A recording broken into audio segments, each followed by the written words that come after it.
في قمة أوروبية نارية ضمن ربع نهائي دوري أبطال أوروبا، يستقبل نادي ريال مدريد نظيره بايرن ميونخ في مباراة الذهاب، وذلك يوم الثلاثاء 7 إبريل 2026 على أرضية ملعب سانتياغو برنابيو بالعاصمة الإسبانية مدريد.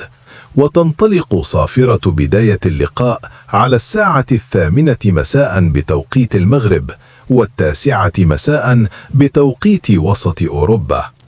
هذه المواجهة تعد واحدة من أقوى كلاسيكيات دور الأبطال، حيث يسعى ريال مدريد لاستغلال عاملي الأرض والجمهور لتحقيق نتيجة إيجابية، بينما يدخل بايرن ميونخ بطموح كبير للخروج بنتيجة جيدة قبل لقاء الإياب الذي سيقام يوم 15 إبريل في ملعب أليانز أرينا بألمانيا.